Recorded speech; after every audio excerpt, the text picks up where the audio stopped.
God, Improv, and the Art of Living is a book about finding tools for dealing with life when things don't go according to plan. We all improvise in our lives without even thinking about it. If we are on our way to work and there's traffic and we need to find an alternate route, we have improvised. We just don't think about it in those terms. But life is always handing us things that we couldn't have planned for, we weren't expecting, and so we have to learn how to make the best of those circumstances. And I have found that the tools of improv comedy, give us some really surprising ways to do that, to find ways to improvise our way through life. Improv has always been a part of my life in small ways. I did a lot of theater in high school and college, and so we would warm up for a performance by doing some improv activities, kind of games together as a cast. And I never really liked those very much.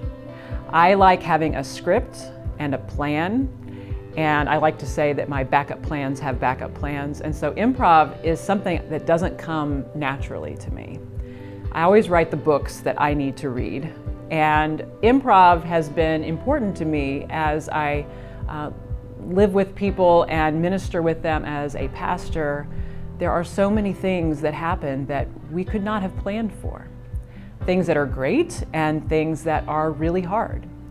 And so the more I live in the world, the more I realize that we really need to be equipped with tools for faithful living in a chaotic world.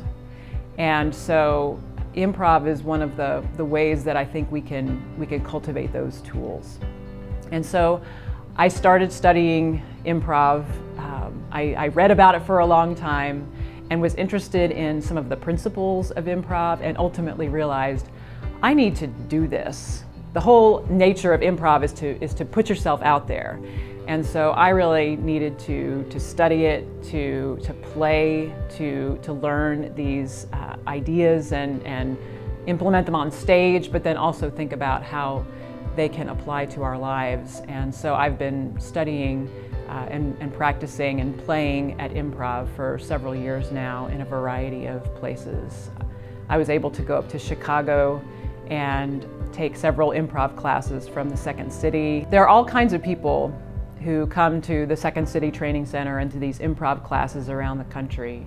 In my classes, there have been accountants and teachers and office workers, and there are people who also want to perform on stage. But what we all find when we get there together is that there are tremendous learnings to be gained from this practice of listening to one another, of taking risks, of putting our ideas out there, and also just playing with one another. We don't play enough, I think, in our culture, and so the chance to come together and do that has been really life-giving.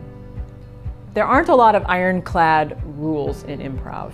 There are underlying guidelines and structures and rules that are meant to be broken and pushed against, but the one cardinal rule of improv is this idea of saying yes and. And how yes and works is when you're on stage with someone and one person initiates a line or an idea, your job is simply to receive that idea and to build on it.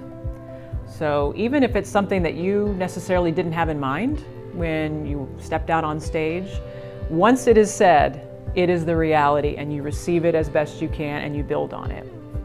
And through this series of agreements, a scene can be built, or even a one-act play.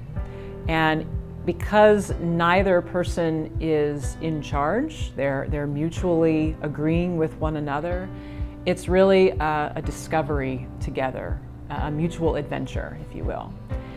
And embracing yes and on stage and really internalizing that rule on stage has helped me see how our whole life is a process of yes and, if we choose to see it that way.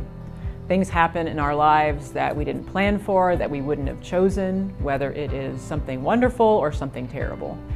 And so if this is the reality, and if it's not something that we can change, then our spiritual work is to receive it, to acknowledge it, and to say, where is my and?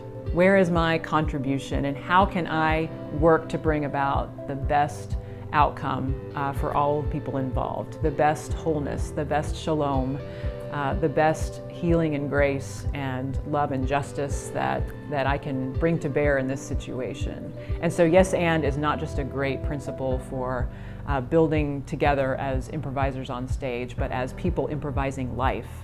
Yes and can be a wonderful principle that invites us into deeper engagement with the world.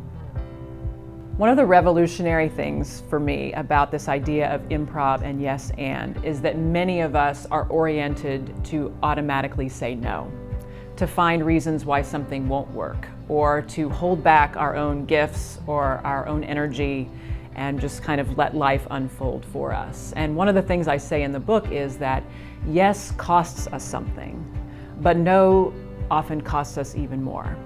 So it's a risk to put yourself out there, to say yes, to fully embrace life as it unfolds, and then to step in and bring your own contribution to it.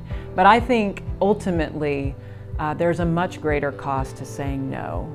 I think no just kills us a little bit inside.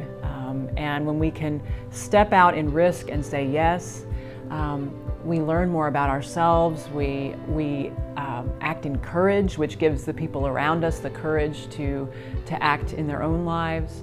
And when we fall into that pattern of just wallowing in no, we remain stuck.